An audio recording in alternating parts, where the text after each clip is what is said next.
looking, throwing in the end zone. Caught it! Montana, touchdown, John Taylor. Young to the air, Young to Jerry Rice, touchdown San Francisco. Young stumbles on the way back and fires up the middle. Pass is caught by Owens. Hello and welcome to the 49ers Plus podcast. I'm Al Moriello, and this is your source for the most objective 49ers discussion and analysis.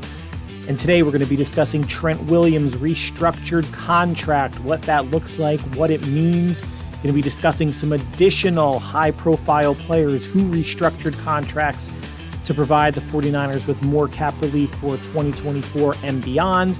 A couple days late to the Brandon Aiyuk contract extension. We're going to be talking about that. We're going to be talking Ricky Pearsall's status after being shot in San Francisco, and 49ers move that they made on the offensive line prior to Trent Williams re-signing, what that's going to mean for the line and the roster overall. There's no plus content this episode. There may be more next episode, but with all the recent signings and restructurings, we wanted to be all 49ers all the time. So let's get right into it. Let's talk Niners. Well, they definitely cut it close, meaning Trent Williams, his agent, and San Francisco representation probably or possibly has something to do with getting the Aiyuk situation, the contract extension ironed out first, which they did, which we will get into in a few minutes. But left tackle Trent Williams has agreed to a restructured contract, 3 years, $82.7 million. Essentially, his 2024 and 2025 salaries are fully guaranteed. That comes in at $48 million, and he received a $25.7 million signing bonus. We know the reasons why Trent Williams held out, did not show up, wanted a new contract. It was because 2024, 2025, and 2026 had no more guaranteed money left on the contract, on his contract.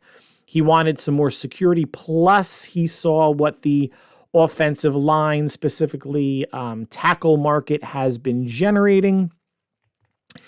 And even at 36, minimal slippage in his play per Pro Football Focus run and pass grades, he felt like he was in line for a pay bump, but also guaranteed money this year and beyond. When it was all said and done, the 49ers, Jed York specifically, wrote a check for $25.7 million that Trent Williams cashed today, or I'm assuming he cashed today. That's, what the signing bonus being. But it saves $13.8 million on the salary cap for this year, lowering Trent Williams' cap number. Now, the full breakdown as of this recording on Tuesday night, September 3rd, has not been revealed. But Trent Williams' cap hit next year is over $30 million.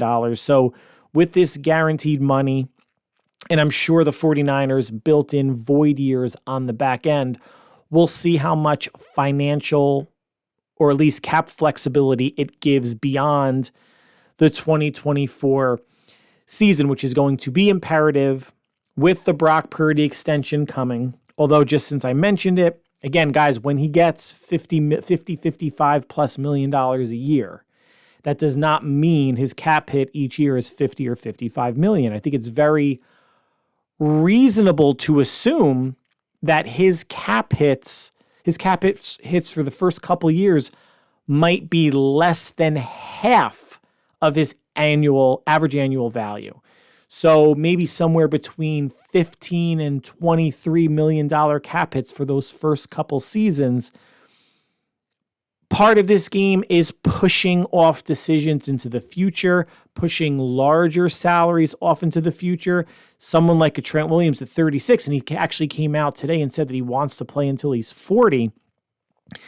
He is under contract for the 2024, 2025, and 2026 seasons. I guess that'll bring him to his age 39 season. And with the void years tacked on, I'm assuming there are void years, that'll help mitigate and spread out some of the financial hit to keep the cap number manageable. And another way that the Niners can do some cap gymnastics is with extensions or restructure, just quickly looking to next year. Like someone like a George Kittle, someone like Fred Warner could be extended and lower their cap hits that are in the mid-20s.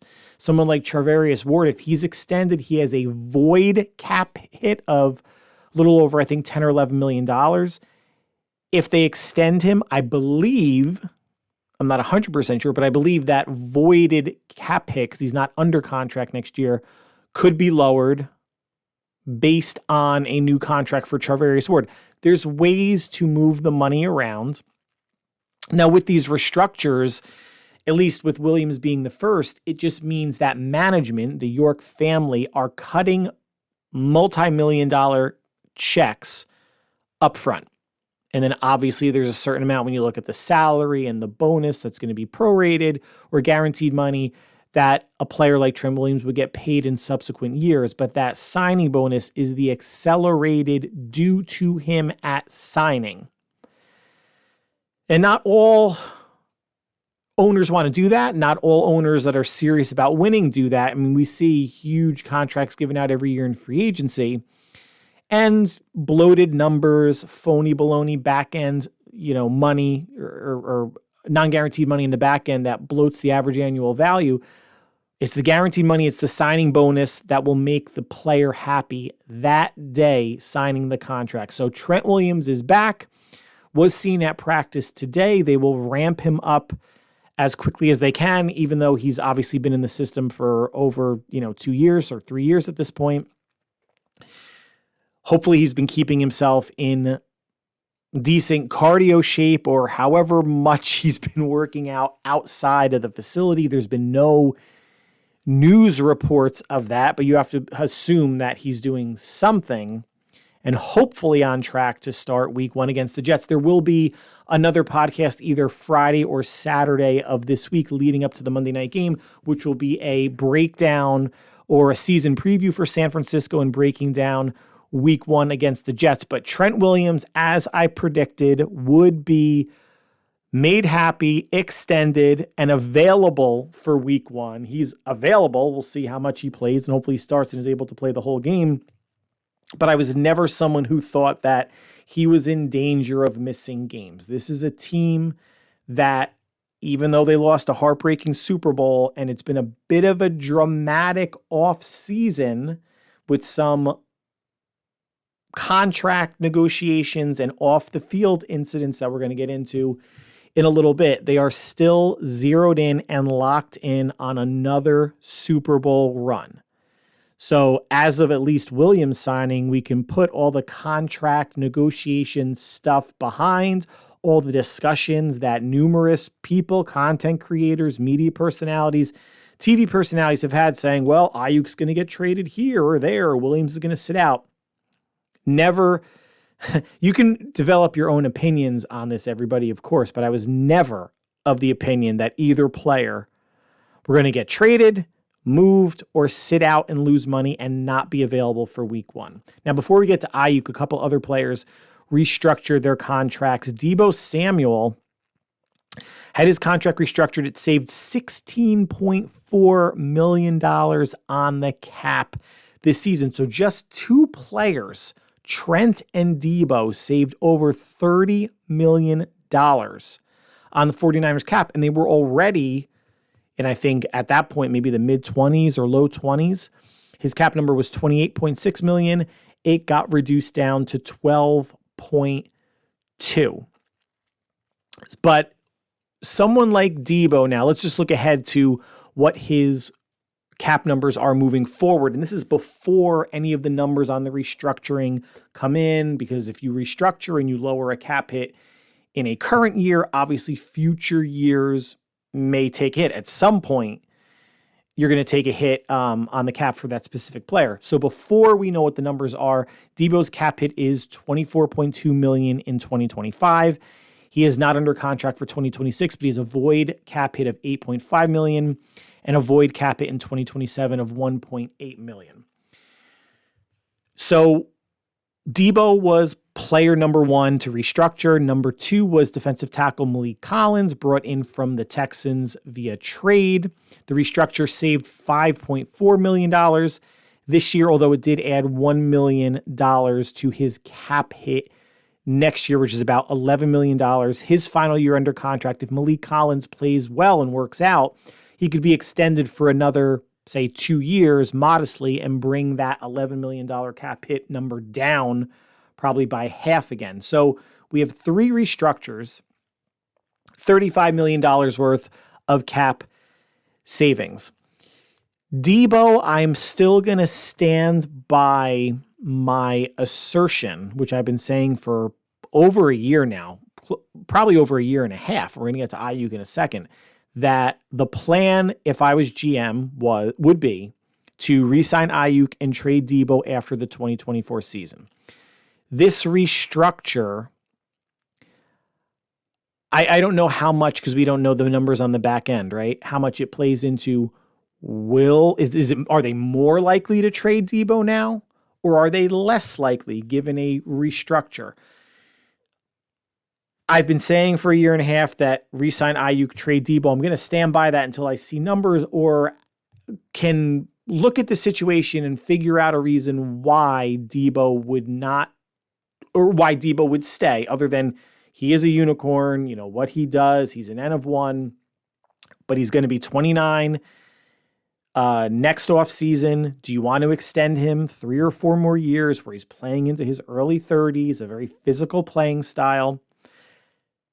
I don't know. A year and a half ago, 6 months ago, I wasn't convinced that the Niners were going to do that. The drafting of Ricky Pearsall and Jacob Cowing, although neither one of them singularly can replace what Deebo does from a functional and structural component of the offense, where he lines up, what they ask him to do.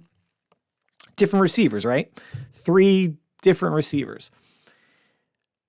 I think those 2 draft picks in a way slightly put the nail in the coffin of Deebo being here long term. I'm not banging the final nail in the coffin. It's more of a light tap right now. Let's see what the restructure looks like, and let's see how Ricky Pearsall, we're going to get to him, and Jacob Cowing perform this season. Is there an injury? Does someone have a season-ending injury and they're going to hedge and keep Deebo for another year and make another run at a Super Bowl in 2025? Who knows?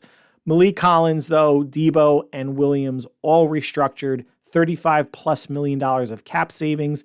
In addition to, let's get to Brandon Aiyuk, signs his extension, 4 years, $120 million, a $23 million signing bonus, $45 million guaranteed at signing, $76 million in total guaranteed money. Now, where does this rank?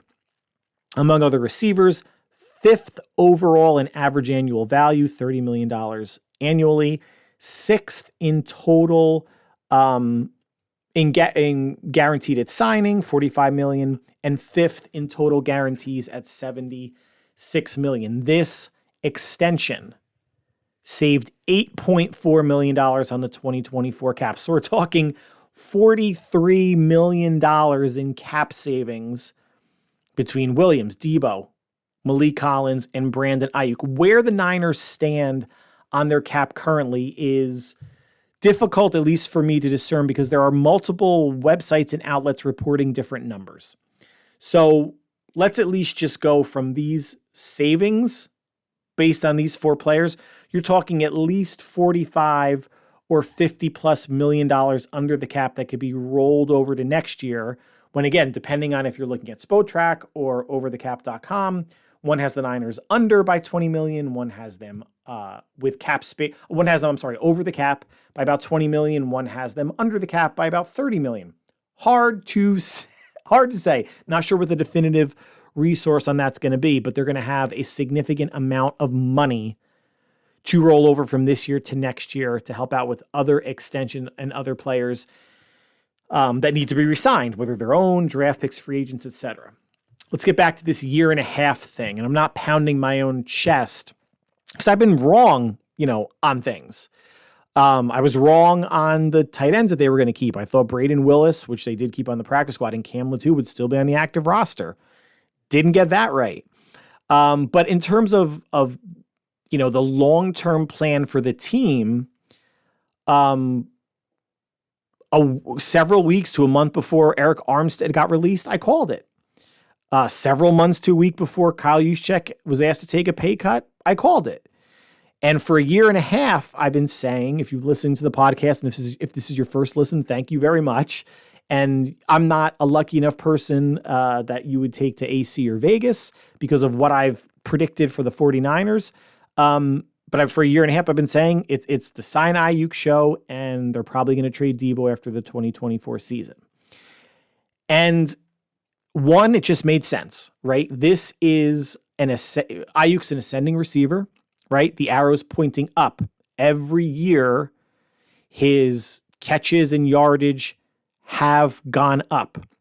This is a receiver that can grow with Brock Purdy, who's going to get his extension after this season. They have a rapport. Let's keep that chemistry going. And he is a legit number one receiver. No matter how much anybody wants to put him down, he's a top 10 receiver in this league, right? Let's just do the math. And people want to, he's getting top 5, top 6 money in terms of average annual value or his guarantees. But I don't think anyone's going to dispute that he's a top 10 receiver in the NFL. He was an All-Pro, second team All-Pro last year. They only took 7 receivers total. Let's give a little cushion. Let's say he's a top 10. He's a no matter how you slice it, he's a number one receiver. Could he be more productive in another offense that throws more? Sure, he could if he's paired with the right quarterback. Let's not forget that. I don't think you can put him in Carolina and he can get 1,300 yards. You can maybe put him in Kansas City or Detroit or the Rams. Like there's certain Miami, there are certain places he can go, but there are also certain players that you can't go, and he's not going to have as much of an impact. And everyone can play the game. Well, if you swap him and Amon-Ra St. Brown or him and Michael Pittman or him and DJ Moore, would things look the same? We don't know. It makes for good discussion and conjecture, but the only things we know for sure are what we've seen. And it's how Aiyuk has performed with Jimmy, with Brock, and how other receivers have performed with their respective quarterbacks.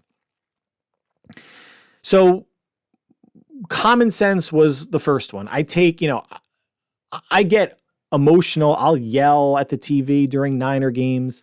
I think probably the game I was most sedate for all season was probably the Super Bowl, which is really weird because that's the culmination of everything. But I get into it. I'm not saying I'm some level-headed, cool hand Luke that just, kind of rolls with it. I don't think Super Bowls are the end of the world. Folks on social media that are living and dying with, it's Super Bowl or bust. If you're not winning Super Bowls, the season's lost, and fire Kyle and John and this and that. Like, guys, as nice as it is to win a Super Bowl, one, you're not part of the team. You didn't win shit. You're just going to We're just going to buy paraphernalia, t-shirt, hat, jersey, whatever, and your life doesn't change the Monday after the Super Bowl victory. You get bragging rights, you could talk to your friends, you could wear, some sort of get the Super Bowl jersey with a patch, but it doesn't essentially change anything. So my predictions, I try to make devoid of knee-jerk reactions or anything that's happening in the market or the players market, not the stock market. That's a whole different discussion. It just made sense. And you look at the track record that Kyle and John have had. They're not in the habit of getting rid of or trading away all pro or Pro Bowl caliber players outside of DeForest Buckner. And that, I think, is going to be the anomaly. And I know I sound like maybe I'm talking out of both sides of my mouth with the whole Deebo Samuel thing, but there was no parallel between Aiyuk and the DeForest Buckner situation. It's more Deebo and the DeForest Buckner situation. Here's what I mean by that. The year that DeForest Buckner was traded to the Colts, Buckner had 1 year left on his contract. Eric Armstead was a free agent. So the idea of choosing between the two, you only had one that had any value, and it was Buckner. Plus, Buckner was the better player. So I don't know if the Niners thought, well, we can give a little bit less to Armstead than we would Buckner. Let's see what we can get. First round pick from the Colts.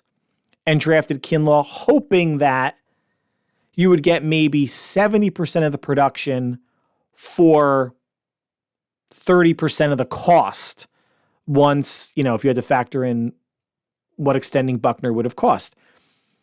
And they made a mistake. Now, they could have not traded Buckner, had him play out his last year with Armstead getting an extension, and then maybe tagging Buckner and then trading him, or you see how they perform. Maybe you then trade Armstead and re-sign Buckner.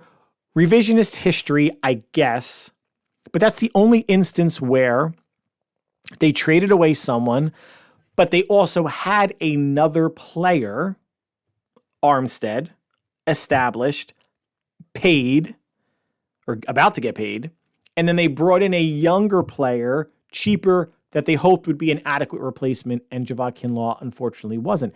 They don't trade away Pro Bowl players, they trade for them. They traded for Emmanuel Sanders, for Trent Williams, for Christian McCaffrey, for Chase Young. This is a team that wants to acquire talent and not let it go, certainly not at a discount or anything obscene. The Patriots offering, a mid-round, 2 mid-round picks in Kendrick Bourne.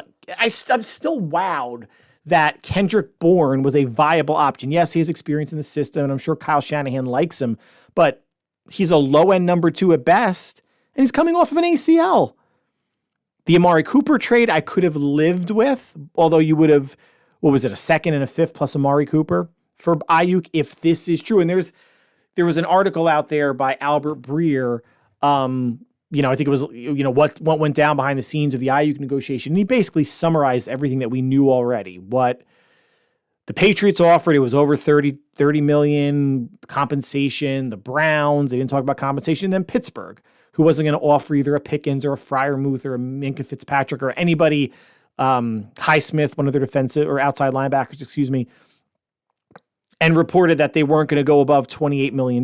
Well, it seems like maybe everybody won but Jed York's wallet, but Aiyuk got the $30 million annually that I didn't think he would get, so I was wrong there. I thought it was going to be $28.5 million if the Niners were so reluctant to go the 30.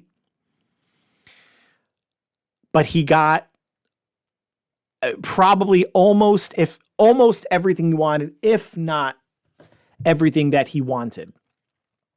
And again, there was reports that the cap space before, at least, Williams factored in Deebo and Malik Collins was around $40 million. So if that's the case, they might be around 70. I don't think that's the case. Let's be conservative and say they are around $50 million under the salary cap for this year. In terms of takeaways, what have we learned? What can we take away from these, at least the Williams and the Aiyuk contract situation? It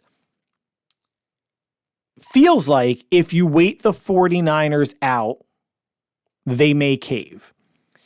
I still don't, there was 2 completely different situations, right? Aiyuk taking a lot of stuff public, and it, at the end of the day, had no bearing on anything. If Aiyuk didn't do or say anything all summer, I still don't think he would have signed until, a handful of days ago, or if it was the weekend, whenever it was. And that was Trent Williams' stance. He didn't say anything. I'm sure they were working behind the scenes. They wind up getting a deal done on today, September 3rd, Tuesday, 6 days before the regular season starts. Still more time, or I think a day or 2 earlier than when Nick Bosa signed last season, signed his extension. So if you want to wait the Niners out, generally, at least in these 2 instances, maybe you get what you were asking for or hoping for. The flip side of it, though, and I've heard this from a lot of people and a lot of folks on social media, and I even have this stance until I just think about it more of, why do the Niners let this shit run on for so long? It was Bosa, it was Deebo, it was Fred Warner, Kittle. They're always in the summertime-ish frame when things could get done. Summertime or training camp, things can get done earlier. But what it comes down to also is, right, and there are no clear reports on this from any of these players, is it takes two to tango.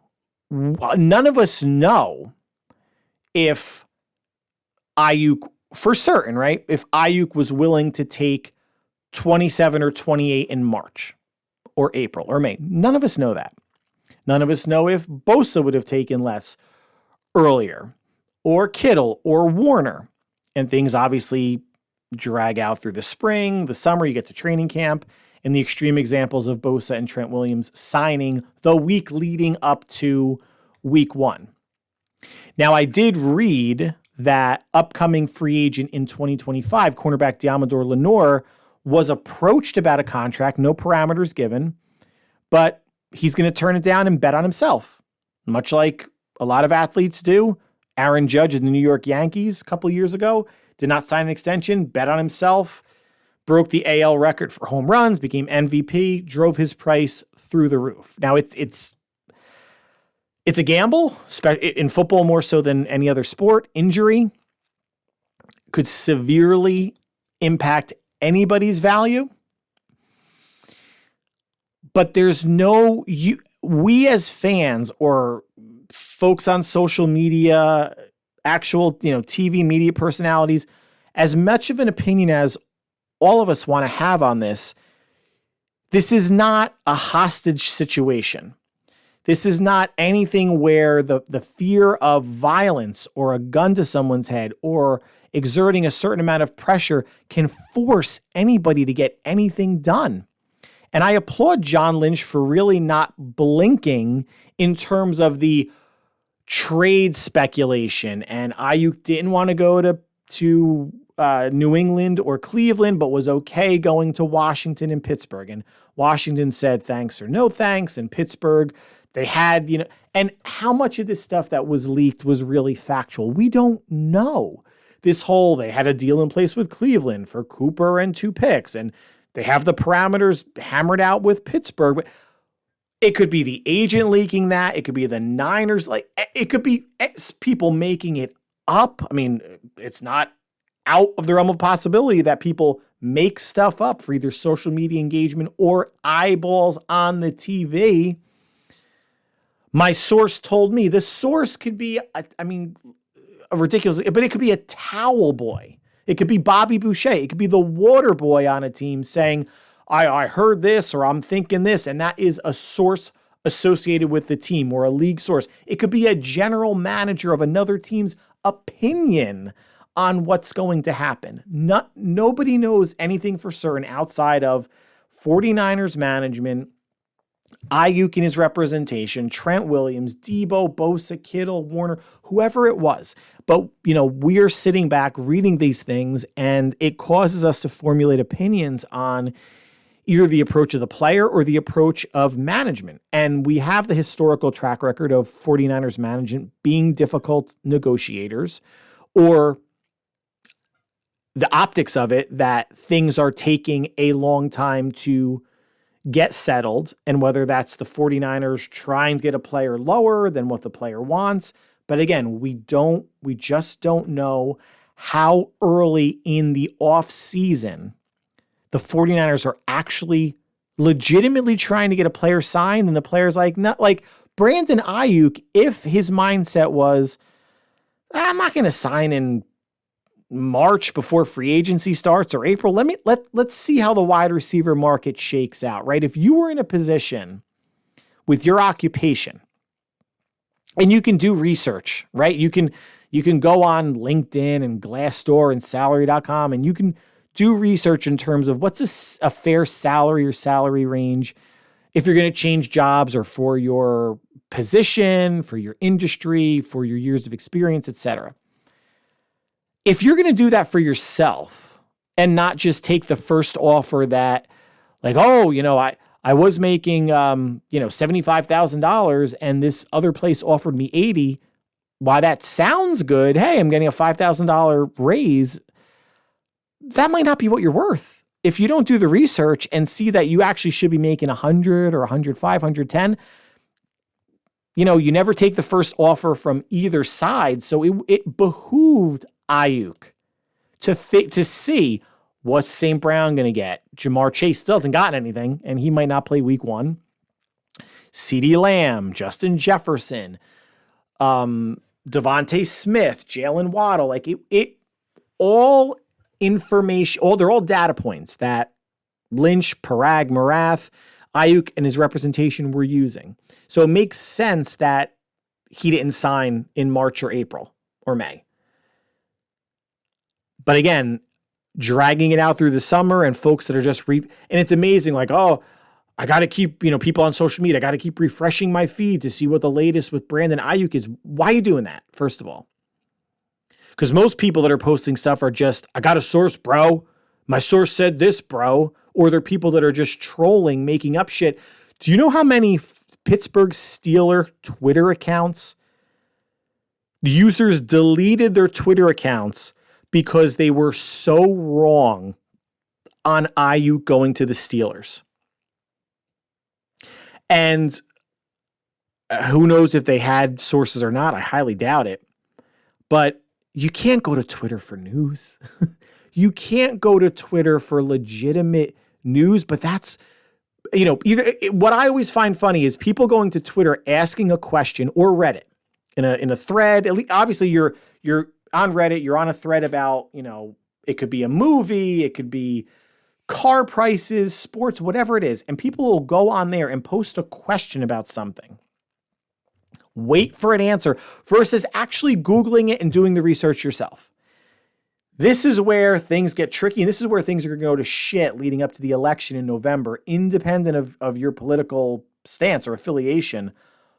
Holy crap, whether you're going to listen to Fox News or CNN or MSNBC, New York Times, Washington Post, whatever it may be, basically the only place you should listen to is BBC or Reuters, because they're actually telling you what you need to hear versus going to a Twitter or a Reddit or a Fox News or a CNN for what you want to hear.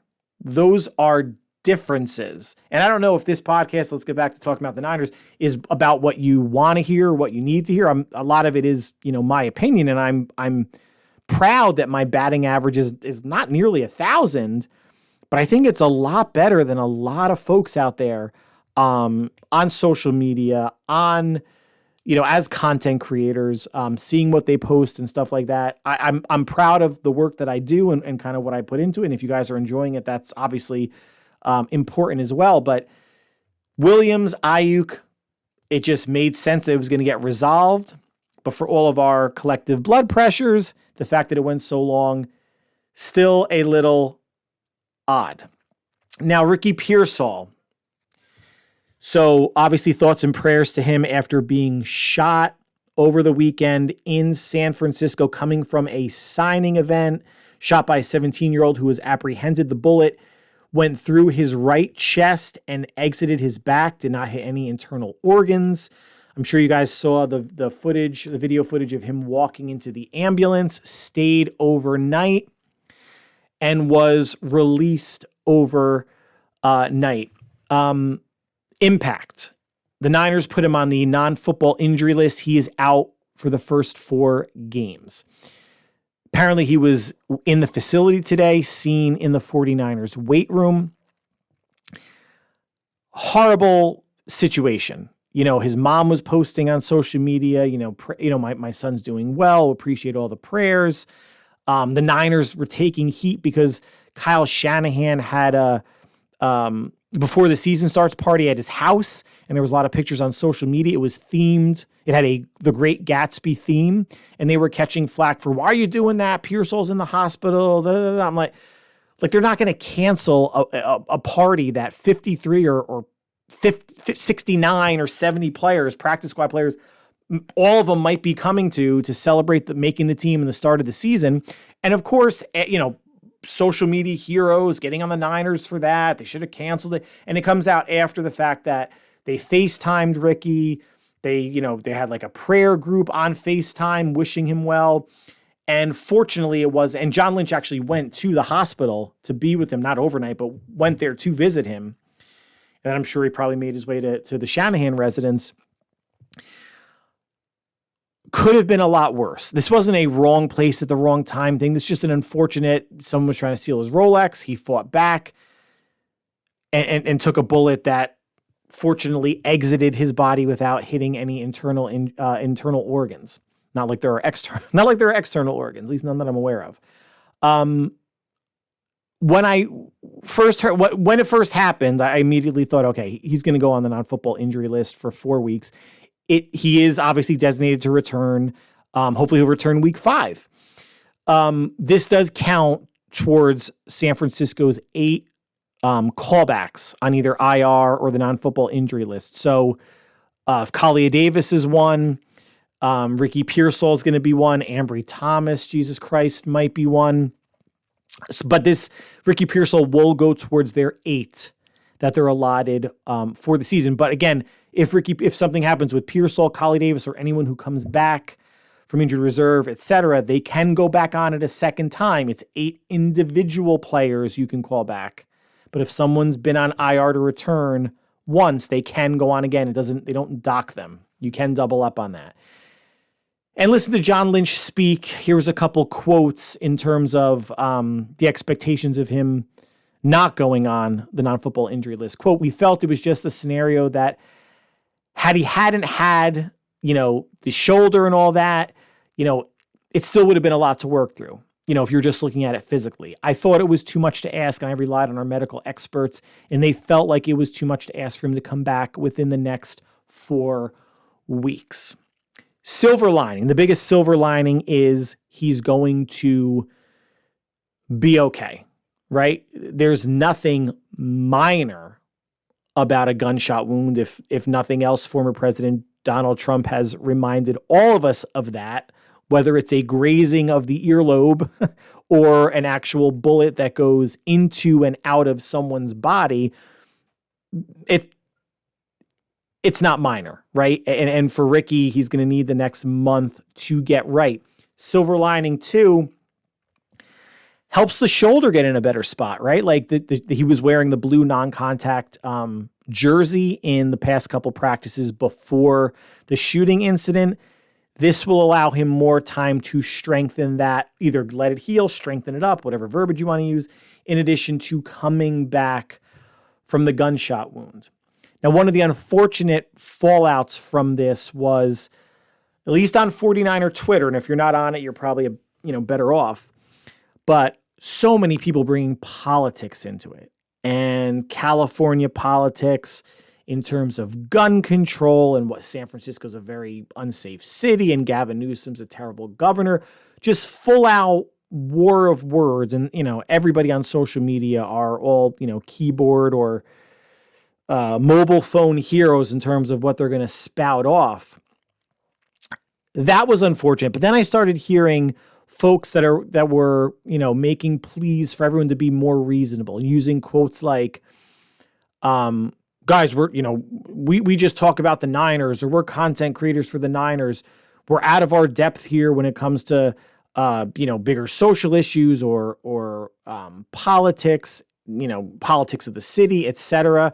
Or a quote of, everyone's got to, everyone's got to rush, to be the first. You don't have to be the first to do something, with reports about Ricky, if he's in critical condition or if he's dying, this, that, or the other thing. Okay. The don't rush to be the first, that's all people do on social media. They'd rather be first than right. At least if it doesn't apply to legitimate people. Rappaport,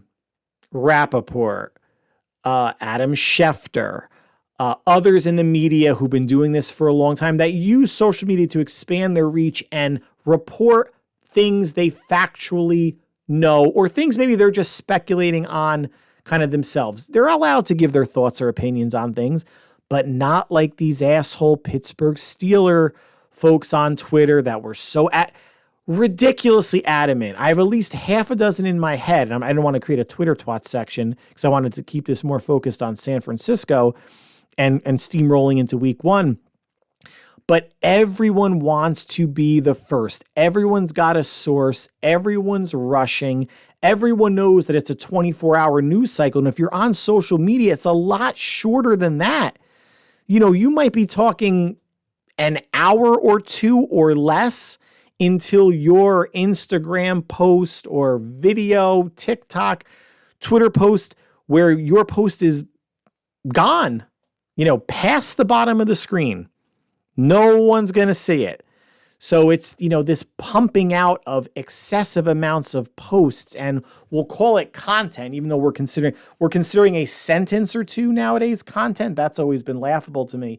But if you want to take that approach of let's not be the first to rush and misreport, like you're not a reporter. You're in your house or your parents' basement, or maybe you're lucky enough that you're actually outside on your deck or in your grass suntanning, posting this nonsense based on nothing. But if you're going to take the stance of not being the ones to rush and knee-jerk so quickly, and I know a shooting, whether it was a 49er player or not, is infinitely more important than posting anything that's just nonsensical or inane about the team, a roster position or cap space or contract, whatever, right? There are levels of importance in life in terms of getting assaulted, shot, being brought to the hospital in an ambulance, staying in a hospital overnight, versus all this contract bullshit that we've been hearing. But if you're going to take that stance, then be consistent with it. Don't worry about being the first over any topic you're talking about and pounding the keyboard or pounding the table about, I know this for a fact. And remember 3 weeks ago, I was on vacation down at the Jersey Shore, one of the beach spots where it was around August 10th, Aiyuk's going to be a Steeler by midnight. I got my sources. I guarantee it. Or I'm not going to come back to Twitter. And I don't even know if that person specifically came back to Twitter or not, but Jesus Christ. I mean, I know this is all falling on deaf ears because I know I have the smartest audience out there, but oh boy. As a side note, or just a concluding note on the Pearsall situation, the Niners initially kept 7 receivers prior to Pearsall getting shot and prior to Aiyuk getting his contract extension, hedging on the Aiyuk bet. Like, would he really sit out? Would we really have to trade him if something got so bad? Although, again, I never thought that was a possibility. But keeping 7 wide receivers ultimately wasn't a hedge against Aiyuk. It was insulating what happened to Pearsall. Not that they knew that was going to happen, but the Niners were fortunate to go so heavy at receiver that with Pearsall out for 4 weeks at least, they still have 6 on the roster, including a rookie in Cowing, including a savvy veteran in Conley, to go along with your starting 3 of Aiyuk, Deebo, and Juwan Jennings. Now, prior to Trent Williams signing, the Niners signed Brandon Parker, an offensive tackle formerly of the Raiders, who was cut, not brought back to the practice squad, just a street free agent, signed him to the 53-man roster when they put Ricky Pearsall on the not-in-football injury list. Again, this was before Trent Williams signed. So that leaves the 49ers with 10 offensive linemen on their roster. Let's count Williams. So Williams, Banks, Brendel, Pooney, and McKivitz are your starters. Behind them, Jalen Moore, Ben Barch, Nick Zakiel, backup center, Spencer Buford, and Brandon Parker, backup right tackle. So this line looks and feels a lot better to me, and I'm sure a lot better to you also, with Trent Williams presumably starting at left tackle and having 2 backup tackles on the roster, not just Jalen Moore. But with the Brandon Parker signing and moving Pearsall to non-football injury, they were maxed out on their roster. They were at 53 with Brandon Parker and without Trent Williams. So now somebody's got to get released, because with Trent Williams, you're at 54. The most logical part would be the O-line, because keeping 10 offensive linemen, I don't think is necessary. But I wouldn't release Brandon Parker, me personally, N of 1, right? And plus I'm going off of what the Niners did last season. They had 2 backup tackles to Williams and McKivitz. I still think Moore and Parker should be kept as your backup tackles. I think Zakeel is safe because he's the backup center to Jake Brendel. And remember, John Feliciano is on IR to return, so he's going to miss at least the first 4 weeks.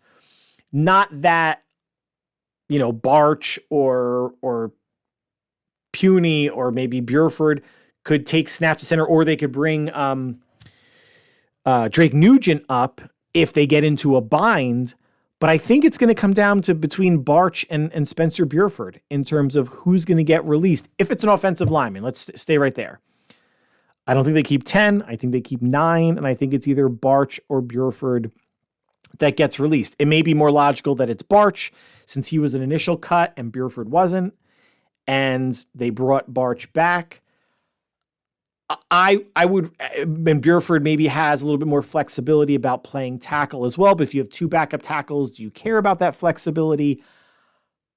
I would rather see Barch stay with the team than Spencer Burford. I think the team thinks more highly of Burford than Barch. Again, they kept him on the 53 initially, released Barch only to bring him back. But I think one of those 2 could go if it's an offensive lineman. If it's not, otherwise linebacker. Right? So they have 6. They signed a linebacker recently to the practice squad. Deshaun White, I believe.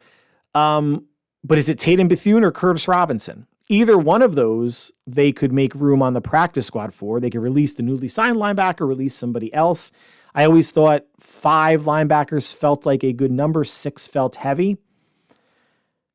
But those are the only 2 positions that I think make sense. I mean, I don't think Kyle's going to release a third quarterback, whoever the third quarterback is. I don't think it makes sense to release Patrick Taylor as running back 4 and only have 3 running backs on the roster, even though only 3 are active on game days. It's not like if someone gets hurt during a game, they can't just activate Patrick Taylor. So there's the outside possibility it could be a running back. It's not going to be tight end. There's only 3. It's not going to be anyone on the D line. There's only 8. Cornerbacks, there's 6, but I would not. That's the best cornerback room in Kyle and John's tenure. I would not release anyone there. And there's only 4 safeties. I would not release anyone there. So it's either going to be, to me, an offensive lineman or a linebacker as of this recording on Tuesday night, September 3rd. No release has been made yet, and Williams hasn't been moved from whatever list he's on. He wasn't part of the 53 to the active 53, but that's something to keep in mind and our eyes on in the coming day or 2. So that is going to conclude the 49ers exclusive episode of the 49ers Plus podcast. Like always, I want to thank you for taking time out of your busy day to make us part of your listening routine. There will be another podcast on either Friday or Saturday. I don't think Thursday. Hopefully Friday is a nice sweet spot in the middle. Previewing the season for San Francisco, giving predictions if I have time, for each division, wild cards, how the Niners are going to look, a record and a prediction, obviously, and preview for week 1 against the New York Jets. We are so close, everybody. It's not only Niner football, but we have the Thursday night game, Baltimore at Kansas City. We have Friday, Philadelphia and Green Bay playing in Mexico. We have games on Sunday and probably Florida State losing again on Saturday. What a terrible start for the Seminoles. 0-2 in ACC play. Unbelievable. I would call that karma. Remember, it was the Seminoles who decided after they did not make the 14 playoff last year, a bunch of players basically sat out the bowl game against Georgia and they got ass rolled by Georgia. And that karma has carried over with DJ Uiagalelei, who transferred from Oregon State at quarterback. Florida State does not look right. They started the preseason as the number 10 team. They are basically done. I think they have, I heard a 1% chance of making the college football playoff, which remember now has been extended to 12 teams. But perhaps between NFL Thursday and Monday night Niners Jets, we will see yet another Seminoles loss. Not like I'm hoping for it, but my God, what a bad start. Again, thank you very much for listening. Whatever you do between now and when we speak again, either on Saturday or on Friday, stay happy, stay healthy, Stay safe. Talk soon. Enjoy kickoff Thursday and Friday. Take care.